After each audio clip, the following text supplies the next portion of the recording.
पूजनीय इस स्थलपुर मठ के महंत चांदनाथ जी महाराज और हमारे विश्वविद्यालय के कुलाधिपति महंत जी का मैं इस सभागार में हार्दिक स्वागत करता हूं, अभिनंदन करता हूं और आप सबसे गुजारिश करता हूं कि जोरदार तालियों से महंत चांदनाथ जी का स्वागत करें, अभिनंदन करें। जिनकी प्रेरणा से हम सब लोग यहाँ पर अपने अपने ध्येय में जुटे हैं, उन महंत चांदनाथ जी को हम सब का बारंबार नमस्कार। दोस्तों, बड़े सौभाग्य का विषय है कि आज हमारे बीच दो तपस्वी बैठे हैं। महंत चांदनाथ जी का जिक्र मैंने आपसे किया, पर उनके साथ बाईं तरफ जो बैठे हैं डॉक्टर कृष्ण गोपाल जी, उनका जीवन भी एक तपस्वी जीवन है और उन्होंने अपने जीवन को मां भारती के लिए अर्पित किया। ये और भी हर्ष का विषय है। ऐसे डॉक्टर कृष्ण गोपाल का हम अपने विश्वविद्यालय में पधारने पर बहुत बहुत स्वागत करते हैं, अभिनंदन करते हैं। डॉक्टर कृष्ण गोपाल के साथ डॉक्टर मदन लाल जी बैठे हैं, जो रोहतक में प्राध्यापक हैं और हमारे अनेकों अनेकों कार्यक्रमों में हमारे सहभागी हैं और हम इन्हें कभी किसी और संस्था का मानते ही नहीं, हम इन्हें हमेशा अपनी संस्था का एक अहम हिस्सा मानते हैं। Doctor Gulati, Satish Gulati, rotary club के प्रेसिडेंट हैं। आज जो रक्तदान शिविर हमने लगाया, उसके जितने भी बच्चों को गिफ्ट्स मिले, ये सब रोटरी क्लब रोहतक और डॉक्टर सतीश कुमार गुलाटी की देन है। उनके साथ बाईं तरफ doctor Rajeev Gupta, state mental health institute के डायरेक्टर हैं, साइकियाट्रिस्ट हैं और आज क्योंकि विश्व मानसिक स्वास्थ्य दिवस है, तो आज हमारे बीच आए हैं आप सबको मानसिक संतुलन और मानसिक स्वास्थ्य को कैसे प्रमोट किया जाए उसके बारे में चर्चा करने के लिए। हमारे इधर बैठे हैं डॉक्टर डी.के. दीवान, जो हमारे इंस्टीट्यूट का एक अहम हिस्सा है। डॉक्टर अंजू, आप सब परिचित हैं। दोस्तों, आज सब हम इतनी गर्मी में एकत्रित हुए, आखिरकार किस लिए? आज हम सब एकत्रित इसलिए हुए कि हम इस देश के एक महान संत, एक महान दार्शनिक और एक ऐसा व्यक्तित्व जिसने पूरब की ध्वजा को, धर्म ध्वजा को पश्चिम में जाकर लहराया और इस भारत के वेदांत के दर्शन को दुनिया को बताया, ऐसे स्वामी विवेकानंद को याद करने के लिए एकत्रित हुए। और ऐसे स्वामी विवेकानंद के विषय पर हमें डॉक्टर कृष्ण गोपाल का अनुबोधन सुनने को मिलेगा। इससे और सौभाग्य का विषय क्या हो सकता है? दोस्तों, मैंने भी स्वामी विवेकानंद जी के जीवन से बहुत प्रेरणा पाई और आप लोगों से भी कुछ ऐसी ही बातें साझा करना चाहूंगा जो यदि हम अपने जीवन में अपनाएं तो हमारा जीवन भी निश्चित रूप से बदल सकता है और निश्चित रूप से हमारे जीवन में क्रांति आ सकती है। लोग मुझसे पूछते हैं कि संत तो बहुत हुए इस भारत में, परंतु वाई विवेकानंद? तो मैं अक्सर कहा करता हूं, जीवन का सार अनोखा है, जीवन का सार अनोखा है, मृत्यु का श्रृंगार अनोखा है।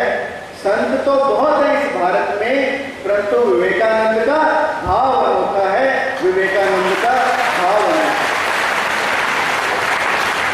और ऐसे ही कुछ भावों की चर्चा मैं आप लोगों से थोड़े ही समय में करूंगा। स्वामी विवेकानंद के जीवन से जो मैं समझ पाया, सबसे और सबसे जरूरी चीज है सकारात्मक सोच, जो हम सीख सकते हैं। जीवन में सकारात्मक होना नितांत आवश्यक है। अक्सर लोग असफल किस लिए होते हैं? अक्सर लोग असफल इसलिए होते हैं क्योंकि उनका नजरिया सकारात्मक नहीं होता। और जो लोग सकारात्मक नजरिया अपनाते हैं वो लोग निश्चित रूप से जीवन में न केवल सफल होते हैं, अपने जीवन को सार्थक भी बनाते हैं। अब आप मुझसे पूछ सकते हैं कि स्वामी विवेकानंद के जीवन की ऐसी क्या सकारात्मक सोच थी? आप देखें, आज भौतिकता का बोलबाला है। आज हमारी युवा पीढ़ी ने अपने आप को एक पैकेज बना दिया। वी आर हैप्पी कि कितने पास होते, कितने का पैकेज मिला। We are happy about it. यानी हम हर चीज को पैसे से तोलना जानते हैं, इंक्लूडिंग आवरसेल्व्स। हम अपने आप को भी पैसे से तोलना जानते हैं। परंतु स्वामी विवेकानंद के जीवन में ऐसा दृष्टांत आया जब स्वामी विवेकानंद घर में खाने को रोटी नहीं थी, पिता का देहांत हो चुका था। उस समय परमहंस के पास गए और परमहंस से कहने लगे कि तुम मां काली की पूजा करते हो क्या? मां काली मेरे घर के भूखों का पेट भर सकती है? तो परमहंस ने कहा कि तुम मुझसे क्यों पूछते हो, तुम जाकर मां काली से स्वयं पूछो। स्वामी विवेकानंद को अंदर भेजा, मां काली के साक्षात दर्शन किए, परंतु पहली बार मां से कुछ मांगा नहीं। परमहंस ने दोबारा भेजा, दोबारा भी कुछ नहीं मांगा। और तीसरी बार गए तो 3 चीजें मांगी कि हे मां मुझे भक्ति दो, मुझे शक्ति दो, मुझे वैराग्य दो, ताकि मैं अपने देश के दीन दुखियों की सेवा कर सकूं। ये थी सोच स्वामी विवेकानंद की। और यदि हम इस सोच को अपना सकते हैं तो हमारे जीवन में क्रांति आएगी। और इसीलिए मैं कहा करता हूं, सोच को बदलो, सितारे बदल जाएंगे। नजर को बदलो, नजारे बदल जाएंगे। कश्तियां बदलने की जरूरत नहीं है दोस्त, हवाओं को बदलो, किनारे बदल जाएंगे। हवाओं को बदलो, किनारे बदल। दूसरी चीज, मैंने एक रिसर्च पढ़ी जिसमें उन्होंने कहा कि ज्यादातर लोग अपने जीवन में असफल इसलिए होते हैं क्योंकि वो अपनी बात को कहने का साहस ही नहीं कर पाते। यानी हमारे अंदर निर्भीकता हो, हमारे अंदर साहस हो, हमारे अंदर किसी काम को करते समय घबराहट ना हो, ये हम स्वामी विवेकानंद के जीवन से सीख सकते हैं। अन्यथा बंगाल के कॉलेज से एक ग्रेजुएट जिसने संन्यास लिया और भारत का भ्रमण किया और उसके बाद पूरे विश्व में जाकर भारत के वेदांत के दर्शन को समझाया, भारत की धर्म ध्वजा को लहराया, इससे ज्यादा साहस, जबकि उनके पास उस सम्मेलन में जाने का कोई आई कार्ड तक भी नहीं था, कोई परिचय पत्र भी नहीं था, और चल दिए एक संकल्प के साथ, एक साहस के साथ 7 समुद्र पार की यात्रा पर। और यदि हम ऐसे साहस को, ऐसा साहसी हम अपने जीवन में बन पाए तो निश्चित रूप से हमारे जीवन में क्रांति आएगी। और तीसरी बात जो आज के संदर्भ में युवा पीढ़ी में सबसे ज्यादा आवश्यक है, वो है विवेकानंद का चरित्र। आपने बहुत लोगों के चरित्र के बारे में पढ़ा होगा, बहुत लोगों को चरित्रवान समझा होगा, परंतु स्वामी विवेकानंद के जीवन में ऐसे ऐसे उदाहरण हैं जब उन्होंने अपने चरित्र का परिचय दिया।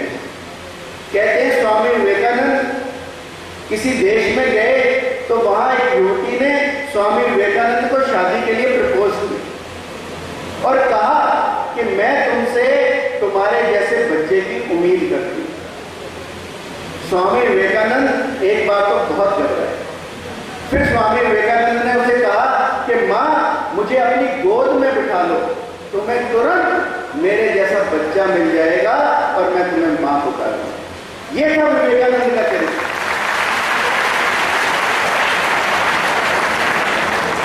इस चरित्र को अपनाना आज की युवा पीढ़ी के लिए नितांत आवश्यक है। और स्वामी विवेकानंद ने कहा था, यदि हम 100 चरित्रवान व्यक्ति भी इस देश में पैदा कर पाए तो इस देश की दशा और दिशा बिल्कुल भिन्न होगी।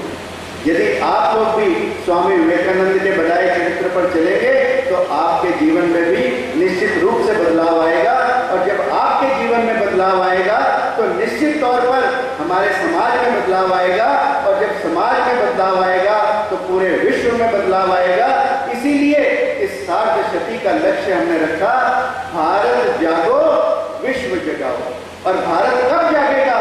जब भारत का एक एक युवा जो मेरे सामने बैठा है वो जागेगा, और उस चरित्र के साथ जागेगा जिस चरित्र का उदाहरण स्वामी विवेकानंद ने हमें।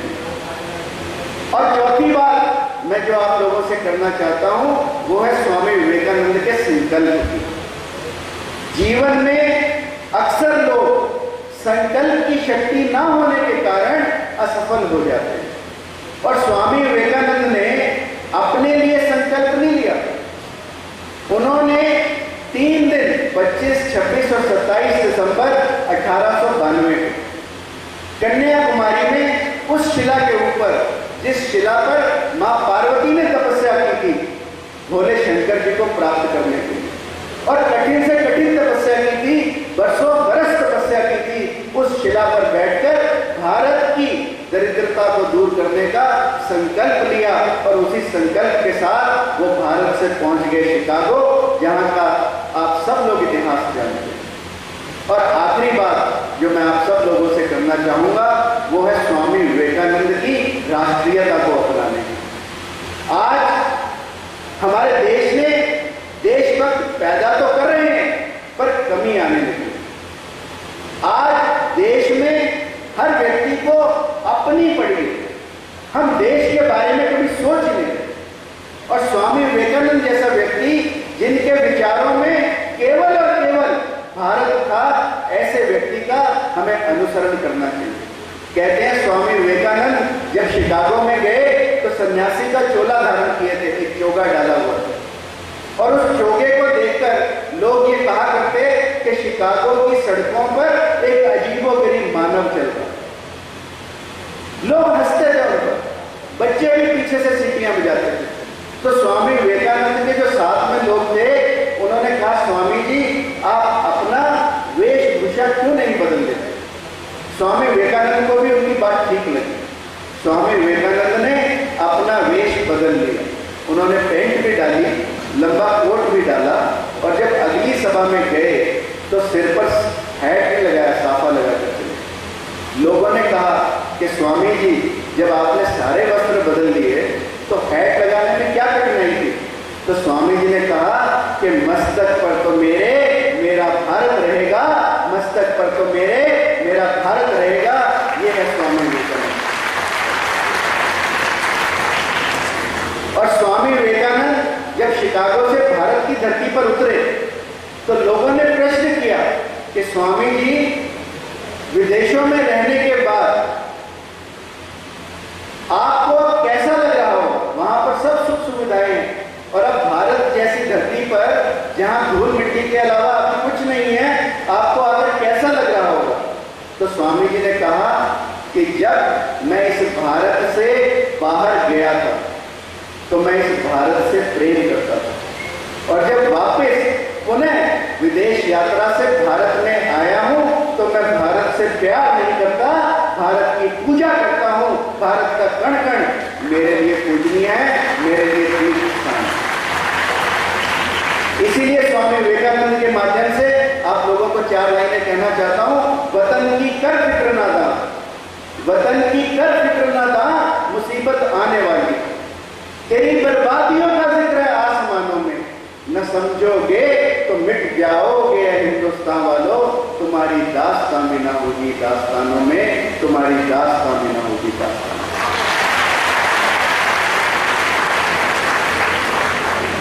और जाते जाते आखिरी संदेश जो स्वामी विवेकानंद का आप लोगों को देना चाहता हूं वो है स्वामी विवेकानंद की संवेदना दूसरों के प्रति।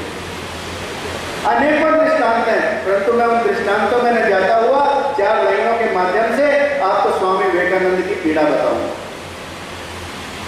मिथ्या जीवन के कागज पर, मिथ्या जीवन के कागज पर सच्ची कोई कहानी लिख, नीर शीर तो लिख ना पाया, पानी को तो पानी लिख, नीर शीर तो लिख ना पाया, पानी को तो पानी लिख, सारी उम्र गुजारी रिश्तों की तो पाई में, दिल का रिश्ता सच्चा रिश्ता बाकी सब बेईमानी लिख, दिल का रिश्ता सच्चा रिश्ता, बाकी सब बेईमानी लिख। पोथी और किताबों ने तो अक्सर मन पर बोझ दिया, मन बहलाने की खातिर ही बच्चों की शैतानी लिख, मन बहलाने की खातिर ही बच्चों की शैतानी लिख। कोशिश करके देख मारकंडे, पहुंच सके तो आंसू पहुंच, बांट सके तो दर्द बांट ले, पीर सदा बेगानी लिख, बांट सके तो दर्द बांट ले, पीर सदा बेगानी लिख। ये था स्वामी विवेकानंद और ये था स्वामी विवेकानंद के संदेश। और इन्हीं शब्दों के साथ मैं आप सबका बहुत बहुत धन्यवाद करता हूं कि आप सब लोगों ने इतने प्यार से, इतने प्रेम से मुझे सुना और आप सबके